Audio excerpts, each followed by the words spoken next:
På vej til et bedre liv på dine præmisser. Har du fået diagnosen KOL? Ved du ikke, hvordan du skal komme videre, eller hvem du kan snakke med om det? Oplever du indimellem, at det er svært at se mulighederne og vejen frem? Hej og velkommen. Kom indenfor.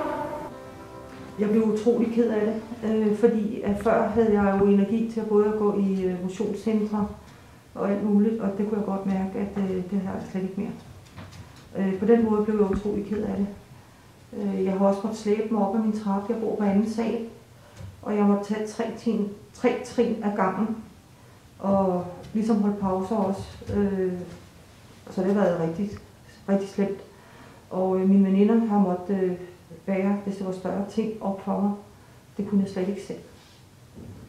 Så på den måde har det været en trist meddelelse. Og jeg kunne også selv mærke, at jeg må sove op om natten, jeg må stå op om natten, nogle gange bare for at få luft. Og det er jo ikke sjovt.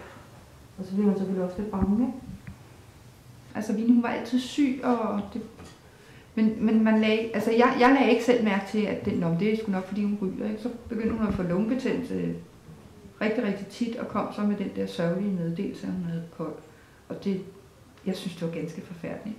Jeg har været på et rygestopkursus, hvor de har hjulpet mig med selve rygeafvænningen. Og det andet, det er noget rehabilitering, hvor du får en masse at vide omkring KOL-sygdommen, og hvor du også får en masse af motion. Og der kan jeg se stor forskel på, da jeg startede på motionen, hvor jeg er i dag. Det er utroligt, hvor meget jeg har rykket.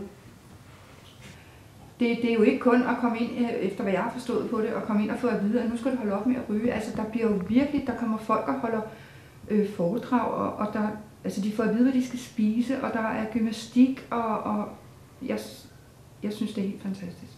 Det synes jeg. Og man kan se, det hjælper på folk. Jeg kender flere, der har været på det her. Vidste du, at du som borger i en af Vestegnens kommuner har muligheden for en række gratis sundhedstilbud? Det er et tilbud, som kan hjælpe dig på vej til et bedre liv, hvor din sygdom generer dig så lidt som muligt. Tilbud, som giver dig mulighed for at tage hånd om dit liv og få nogle gode vaner. Du kan få undervisning i, hvordan du lærer at leve med en kronisk sygdom og tale med andre, der har den samme sygdom som dig.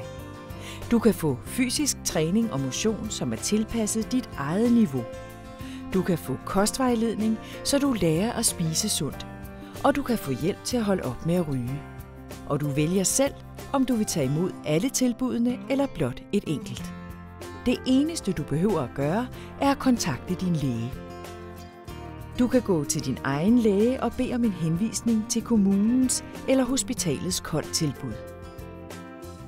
Jeg kan mærke på mig selv, at jeg ikke har været syg siden. Jeg kan mærke, at jeg har fået mere både luft og energi.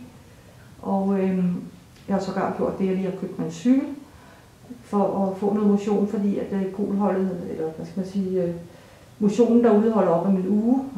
Og jeg har været rigtig glad for at gå der. Jeg må indrømme, hvis jeg ikke havde fået det tilbud og var kommet derud, så tror jeg ikke, jeg var holdt op selv. Jeg tror, at man skal have nogle andre mennesker at gøre det sammen med. Og jeg synes, at virkningen har gjort så meget for mig i hvert fald. Der kunne hun jo ikke engang sidde sådan derude og hive efter vejret. Så det har, altså hvad der ikke er sket, efter du startede på det, det er utroligt. Det er det altså. På vej til et bedre liv på dine præmisser.